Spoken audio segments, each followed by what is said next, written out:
Hello YouTube and welcome to an update video on Lordcraft. In this video we're talking about the future update, Lordcraft 2.1, which will be supporting Minecraft 1.12. And here we go. Let us begin talking about the new stuff. So immediately upon opening this page, anyone who has played with Lordcraft in 1.12 will probably notice a big difference, mainly in this section here. That's all new stuff, pretty much. I'll be covering that later because, well, it might take a little while. So one of the more subtle changes is that these sort of mage armor now, if you have a full set of whatever, it will now give a 50% discount, essentially, so a bonus 10% on top of the 40% that you get by wearing the full set. So that's nice. A nice incentive to wear the entire thing. If you're not already, which you probably are, if you're doing Lordcraft, because when you start off early game, let's just say, mana's pretty expensive, as I found from my survival tests that I've been doing more recently. The armor has definitely been useful for that. Another change that's happened is that the tools have been made better. So they are more comparable to iron tools now, and in some cases slightly better, in some cases slightly worse. It depends on what their actual ability is. So earth, which has quite a useful ability, is a little bit slower than iron, but say, which one is it? I think it's light and darkness are a little bit faster, and air is extremely fast, but it has a low durability. So it's kind of like gold, the air stuff is. I can't remember what the ability of air is, actually. It's been a while since I've used that. I'm personally a fan of the Earth Tree, and I'm even more a fan of the Earth Tree with this update because of the new staves. So the next thing is the addition of the Advanced Arcane Workbench. So this is actually a block that used to exist in the old version of Lordcraft, and essentially it's the same as the regular Arcane Workbench, except it's got this extra storage inventory here.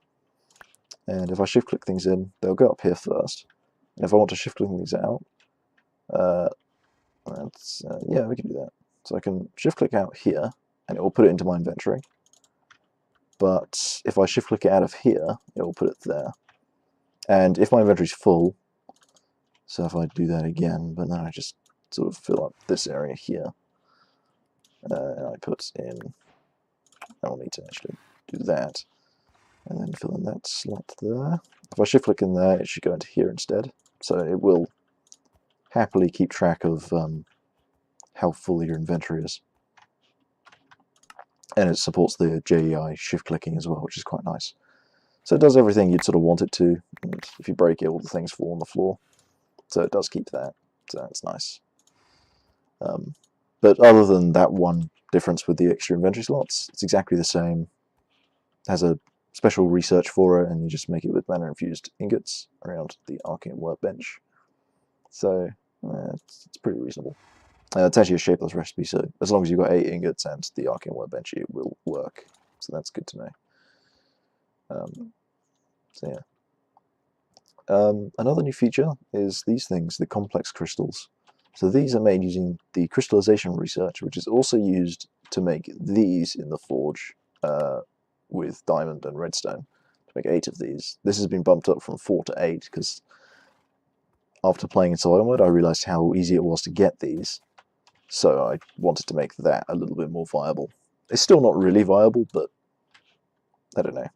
I don't really want to bump it up to 16, but on the other hand, it probably would be more valid to bump it up to 16. So complex crystals are made by combining 2 simple crystals with another 2 simple crystals. So it's basically just 4 in 1. And these have an interesting property. You can convert them into the infused version. They have slightly different names to their regular counterparts. So that's a thing. And an interesting thing about these is you can use them with your void interface, and instead of giving you 4,000 mana, like you would expect, given that it's made from 4 crystals, it will actually give you 5,000 mana per crystal. So you get a little bit of a bonus by using these. Of course, it does require the crystallization research, and it will require you to spend mana in order to make it, like this. But you can get that discount by using robes, 50% off, so it'll be 500. So you'll get about 500 bonus per crystal, effectively, because of the discount thing. Otherwise, you're not gaining anything by doing it. So, interesting thing to consider. So, now on to the main thing in this update, the staves. So the way in which you craft staves has changed significantly. I didn't like the way it was before because it was kind of a placeholder in the first place, but now we have the actual system fully integrated with JEI, happily. So if you want to look up recipes, you can. They're all pretty much the same, but in case you want to find out what research you might need, you can. So you have the staff crafter. This is the new block. It's made from an arcane workbench. It turns into a staff crafter, and you can even change it back into an arcane workbench if you want. I don't know why you would want that, but you can. So, as you can see, it actually has a slight animation with the pillars there, which is quite nice. And if I open up the inventory, see it's got 3 slots on the left, a slot here, 2 buttons here, assemble staff and disassemble staff. And then it's got these arrows pointing either way. So that's basically to signify the fact that, yeah, you can, by pressing this button, the staff will be broken down into components, will be placed here, and this one will turn its components into a staff. So, the way that this works, if I just quickly look at the recipe, so we'll go for the water staff. What you do is you place in crystal at the top, ingot in the middle, and a amplification rod at the bottom. And an amplification rod is made using 2 logs. The simple one is made from either oak, birch, or dark oak. The exotic one, which is the tier 2 one, requires either spruce, acacia, or jungle. And the infused one, which is the tier 3, will require an exotic one plus 2 mana infused shards. The reason I've gone for these sort of selection is that in theory you should have access to these trees. Like this one definitely you'll have access to because oak is pretty much everywhere. And the exotic one is basically like you're either in a cold place or you're in a hot place or you're in a sort of jungle, you know. I haven't been in a jungle for a long time in Minecraft, but apparently they still exist, so that's good to know. But essentially it's to handle different biomes so that if you are in a place, maybe you wouldn't be able to get spruce, but you might be able to get acacia or jungle. But the exotic one's supposed to be a bit harder to get hold of anyway, so these are the sort of woods that are less common, I suppose. And just to let you know, the recipe doesn't need them to be right there in the middle. They can actually be anywhere in the grid, so long as they're on top of each other like that.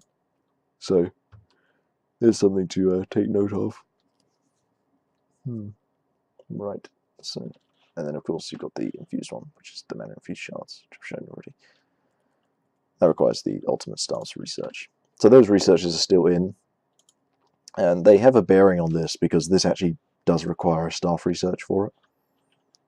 And it's the same here. You can have different tiers of staff, so you can basically mix and match all the pieces, which is why there are so many staffs here. So basically, like, you can have a different rod, you can have a different ingot, you can have a different crystal. So basically, let's go over what each piece does. So the rod gives you a discount of mana, so it will reduce the cost of casting the spell by using a better rod. The ingot will improve the potency, so it will make it do more damage or more of whatever it does. So the same as what the staff upgrades used to do, essentially. And then the crystal obviously changes what element it is. However, since we now have tier 2 crystals, we now have tier 2 staves. So if I have a look at this, the complex water staff requires drenched crystal, iron ingot, and simple amplification rod. It also requires tier 2 water research. Interesting. Okay. So let's have a look at our book here. Let's do some research quickly. So basics, cosmetic creative mode. Let's go with water for the starter, I suppose. And we'll go water tools, staff, advanced staves, ultimate staves, arcane forge, infused fabric, and then water robes. That's the sort of minimum amount you need to do. And then you'll see these two options pop up. Ice and steam. These are your tier 2 water researchers. I'm going to pick steam because in creative mode I know it selects ice. So when I switch into survival later, it will do steam. So I'm going to pick steam. There you go. So I've now researched steam. And it has its own entry, of course. It's a little bit shorter than some of the other ones. I'm thinking of extending it, but there are a couple, some of them more extended than others, but it kind of varies. So let's pick up Thalos as well, and I'm just going to quickly off camera here do it for the rest of the elements. So I'll see you guys in a moment.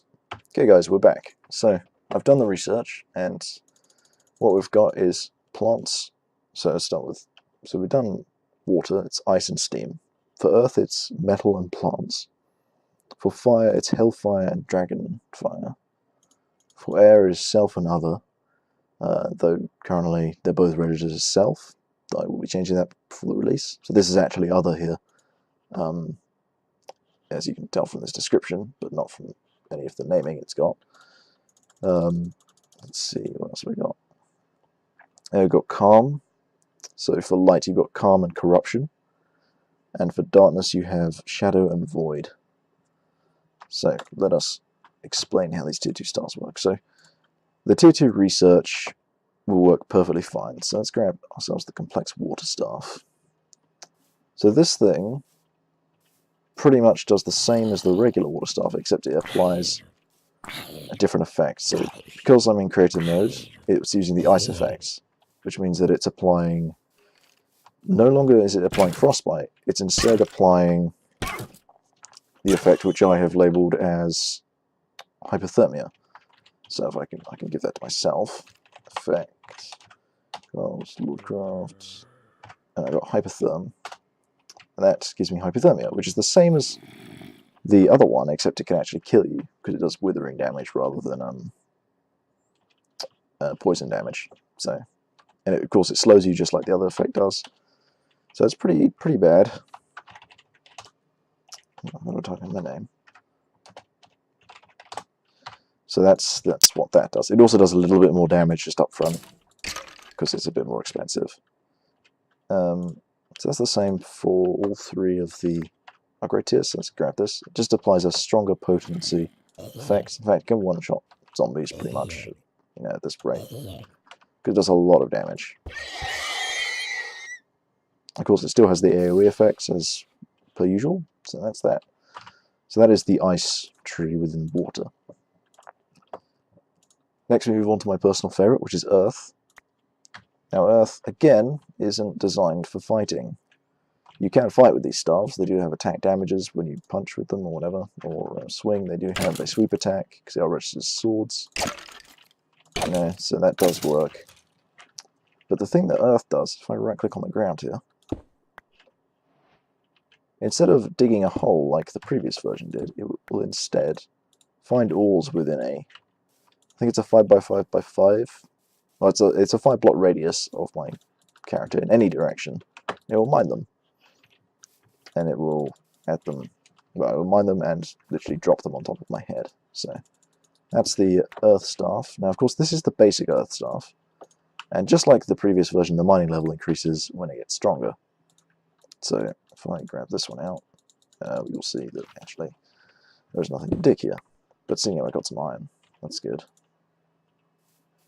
And if I dig here, more iron. It also increases the fortune level, so you'll notice there's an increase in the amount of coal I get. So proceed. And then finally, we jump into the complex Earth Staff, which, well, the final tier of complex Earth Staff, which increases the radius to 8, and fortune goes up significantly. Now this is the metal tree of Earth. And that's pretty much what it does. That's nice. And unfortunately the plant side of things is a little bit a bit underwhelming perhaps.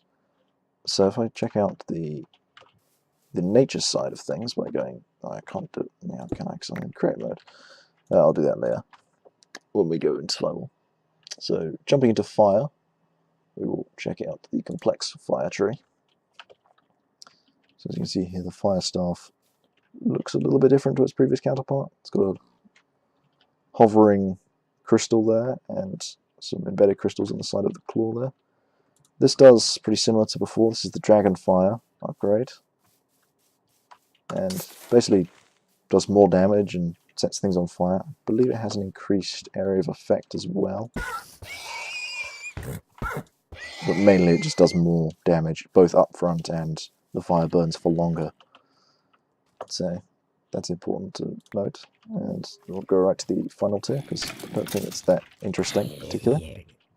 Now it's actually a little bit weaker than the water star for actual upfront damage, but that is sort of also for convenience sake because it does mean that your food will be cooked when you go to pick it up. So it's quite nice that it doesn't always one-shot them, because if it kills them before it sets them on fire, well then, you know, what are you going to do about that? So that's the fire in Dragonfire mode. Next we move on to air, which is going to be based around the where are we at? Where's the complex ones at? There they are. This is the Wintry, so this is self rather than other, and self by switching. Okay, basically, if you hold right click with it, you sort of zoom around a bit. Now this is a bit slow for zooming around, however it does increase with a better staff. Move a little bit quicker. You can get around quite easily, and you don't take full damage with this. As long as you're holding it in your hand, you won't take full damage. Then you have the final tier staff. You move around very quickly. If I just fly straight up in the air, and then I switch into survival mode, yes, as long as I hold this in my hand, or even in my offhand slot, I shouldn't die. There you go. So, quite interesting. Nice for getting around, and if you don't have any proper flight mods, this can be valid. Not to say that this mod won't add proper flight eventually, because I certainly intend that there'll be something of similar condition. Maybe not exactly the same, but it will add better flight than this at some point. But these are, of course, these are the staves, these are the sort of basic magical tools, as it were. So there is more powerful magic than this on the way. So next we'll move into the light staves. Now this is corruption, I believe. Basically, light is kind of interesting. So corruption deals more damage than regular light. And the other one... And when you go into calm, instead of dealing more damage, it just simply increases the range of it from a 5, with a radius of 5 to a radius of 10 in front of you. So it will really increase the sort of potential to damage enemies and also spot enemies using the glowing effect for enemies with more health. Maybe a player, for example, because players obviously take less damage from these weapons in order to try and balance it. So, quite important. I'm also running out of animals to test these staves on, unfortunately, but we'll see what we can do.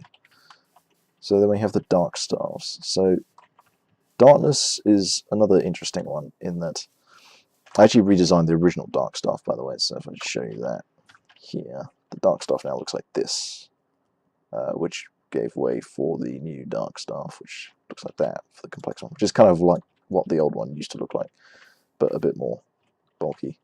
So the way these work is that you can right click somewhere, and as long as it's within range, you'll teleport to that location. It actually has a little particle effect that happens around you. That's client-side only, so other people won't be able to see it, but you will. It also has one where you took off from going the other way.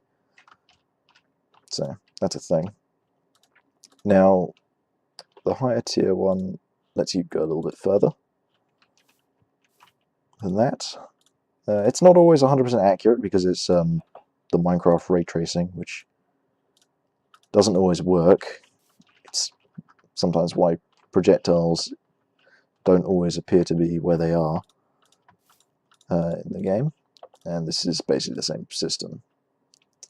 And this is the final tier of stuff. So sometimes you end up inside blocks and stuff. I try to make it so that you won't take damage from it. So it basically checks to see is there enough space for you to be there, basically. And it works. So if you hit the side of a block, it will put you on top of the block, and if you hit the top of the block, it will put you on top of the block. So it's quite nice about the way in which it teleports you. So the difference between this one and the shadow one is that the shadow one, sorry, this is the shadow one, the other one's void. So the idea with shadow is that within the lore itself, a lord who is practicing shadow is able to create darkness, whereas a lord practicing the void cannot create darkness, which essentially means that the idea is that a shadow lord would be able to place a dark spot somewhere and then teleport to that location, because the idea with darkness is that you are able to manipulate the darkness itself, or at least manipulate things within darkness, such as yourself.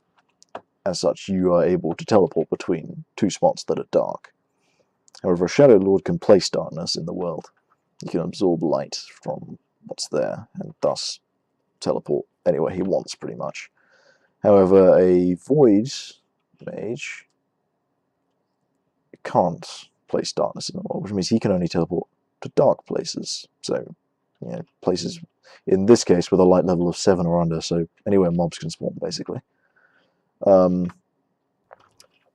It will also work no matter what the brightness is if it's nighttime. So the Void Mage does have a bit of a workaround there. Now, this would lead one to believe that the Shadow Mage is more powerful than the Void Mage, and certainly in this version that is true. But where some of these may be underwhelming within the staff themselves, you may find that the artifacts that they will get later on down the line may change your opinions of that, of which one is stronger. In theory, they should all balance out in the end, but it's kind of a matter of, are you looking more for utility, or are you looking for, you know, power to do whatever you want? So it's an interesting sort of trade-off there. You pick for utility or you pick for combat. Shadow is better for combat, probably, I would say, and Void is probably better for utility. But at the moment, Shadow is just better in general, because you don't have to worry about what the light level is you're teleporting into. So that's a thing.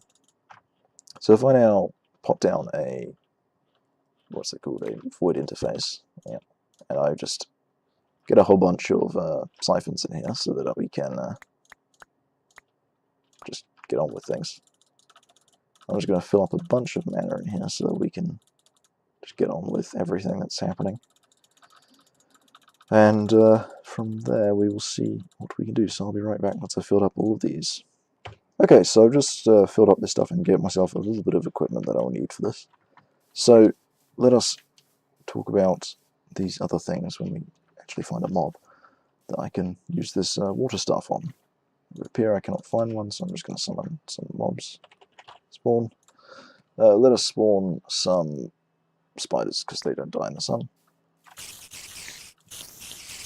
Oh, it's a spider jockey. Awesome. Right, so the complex water staff is a bit different to the other one, in that the steam version sets things on fire rather than giving them the frostbite effect, or the hypothermia effect. Now, it also applies a slowness on them, about similar consistency to the frostbite or hypothermia effect.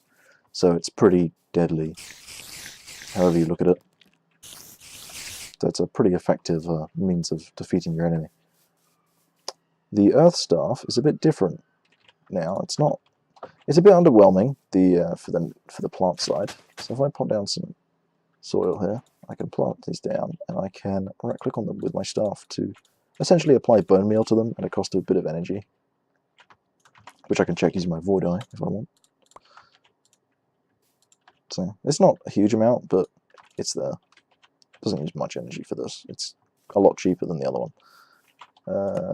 So I'll summon some more mobs. So the Fire Staff under the Hellfire pretty much is just more powerful than the other one.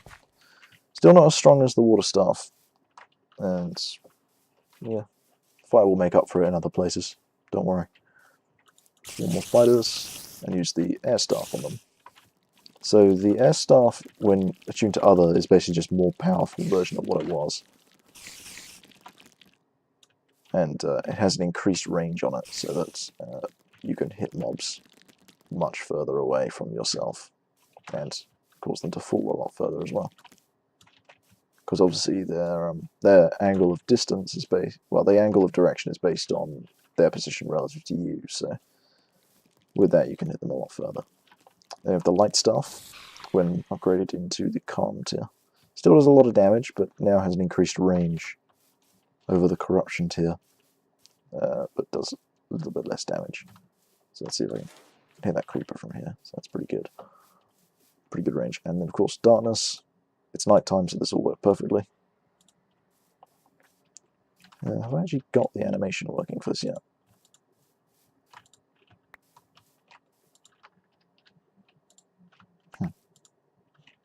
Apparently I haven't done the animation yet for the particle effects, but it is a thing. So let's make it daytime, just to show you that this doesn't work during the day, unless it's dark enough. So I can't get around, but if that's dark enough down there, which is not, sadly, I should be able to eventually make my way. Oh, there we go. See, it was dark enough here for me to teleport to, but I can't go over there, but I can get into these dark patches. And I saw a cave earlier, I can probably get in there, if I can get a good angle on it. So, let me just see if I can do that. No. We get to the bottom of the ocean quite easily with this, I'd imagine. Let's see, is it dark enough in there? Yes, it is. So yeah, you can get to dark places. You can't get much further than that with the void, unfortunately. So there are a couple that are a little bit weaker than others at the moment, but again, as I say, later updates will introduce items that are a little bit rebalancing on that regard. I've intentionally have things the way they are currently so that we can see where they go later on. And interestingly enough, the earth stuff is pretty much a limitless source of just tall grass.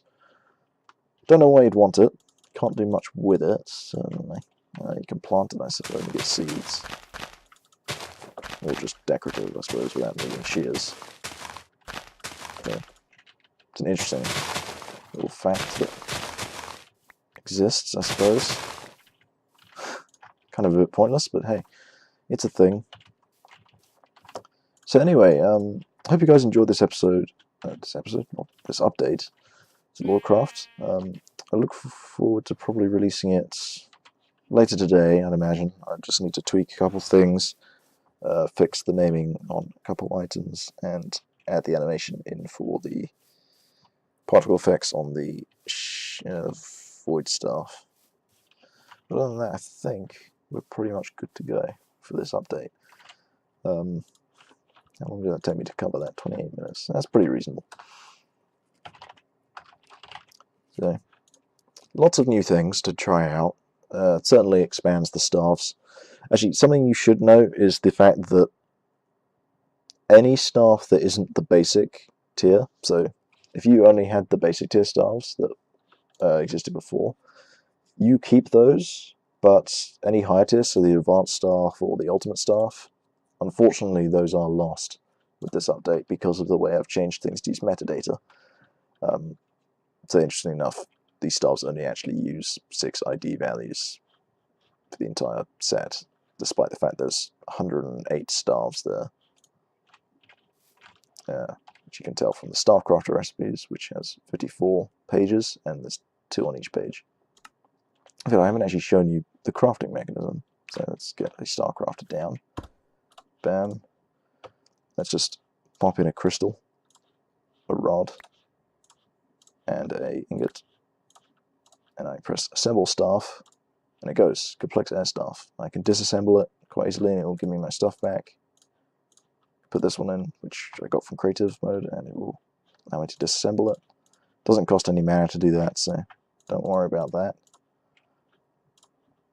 So it's just a matter of pressing some buttons, and at least these are easy to do because it's a single press situation. So yeah, it's pretty good. And if you put like random stuff in there, it won't work. even if you do something like this, let's say that, it will light up green, but it won't actually work if you press it. So it will only work if there's a valid recipe in there. The thing is, it's not able to check the middle one because none of the items that are in there, they're all ingots, but they don't share anything in common because they're not something from my mod. So I can't say, is it a crystal or is it an amplification rod? I simply have to say, is there an item there or not? So that's why this lights up green on the client. But on the server side, it knows that this does not work. So, yeah, always worth keeping in mind. So that, I believe, covers everything in the update, I would say. There's a bit more time, obviously, you can put into the Tier 2 researchers. I'm sure they'll become more important in the future. See, the thing to note with them is the fact that, unlike the original choice, where you pick your element to start off with, there is no... Thelos does not give you the option to then pick the other one. It's one or the other, it's a final choice. Unless you use your memory eliminator to remove all your research. So, yeah, you have to be pretty careful about that, about your choice. But again, you can remove all your research if you do want to go back on it. It will, of course, mean you have to do all of it again, which can be a bit of a pain, especially if you don't have a lot of sandstone. Which does bring me on to the other point, which I nearly forgot about. It's the fact that inscription tiles are now cheaper. You make 2 of them for this recipe instead of 1. I believe actually old Lordcraft, it originally was 2 that you got for that recipe. Or it originally was 1 and then I changed it to 2. And then when I released Lordcraft 2, I actually changed it back to 1. And I've decided to leave it at 2, having played with it in survival mode for a bit and not starting in a desert. Getting sand was not fun at times. It'd be sort of sections where I would either speed up the video or completely pause the recording while I dig up like 4 stacks of sand, only to make 16 tiles. It wasn't that great, and that would get me like 1 or 2 researchers at most, because of the fact that researchers are now they can be up to 13 characters long. Not all of them are, but quite a few are up there. So yeah, that is a bit of a thing that exists. It's not great. Oh, and one other thing is that all of the shift clicking bugs that I was aware of before, I think are fixed. So I know there were some issues with trying to shift click things into certain inventories. I believe they're all solved. So I think I think that's pretty much it, as far as I'm aware. We're just going to create a moon and see if there are any more researchers that are new, because I can't remember off the top of my head whether there are any. Because I'm pretty sure the infused tools and gem tools were in when I released the last version, which I think means that I've pretty much finished things here. Yeah, so that's all the research done. There's quite a few in there at the moment. Of course, there are more to come along the way. And potentially a research tree. I've been considering adding a research tree that you can actually visibly see what you might be getting next. Of course, it will be a rough estimation because, unlike other mods that did research, I know Thorncraft was one that did it. There are a couple other things going on with this particular research system that one did not have. So one of the things that one did not have was locking down other researchers. So if you picked something, it wouldn't be able to lock down other things. It would only be able to open up new avenues. And as a result, it makes the research tree a lot more complicated to deal with. So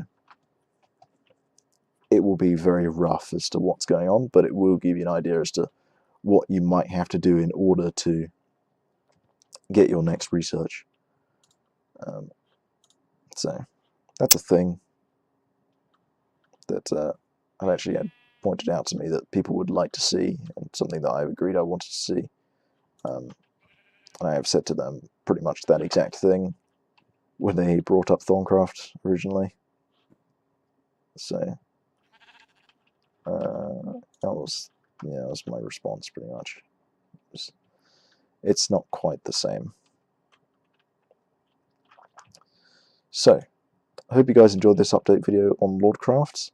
I look forward to releasing more updates in the future. In this one, I'm surprised I got done this quickly, because I only released the last update 3 days ago, I think it was, something like that. And I've been very encouraged by the support I've been getting for it so far. Lots of downloads within the time it came out, so lots of people interested. Lots of comments on different places talking about it, so I'm feeling pretty happy about where it was, and because of that support is part of the reason why I've been working on this update so much since that time. So yeah, that is. I want to thank you guys for all the support I've been getting so far on this, and well, that's the thing that keeps me going, really, when it comes to releasing these things. So I hope you guys enjoyed, and looking forward to trying out this update, and I will see you in the next video, which might be another update on this, potentially. So I hope you guys enjoyed, and I'll see you next time. Goodbye.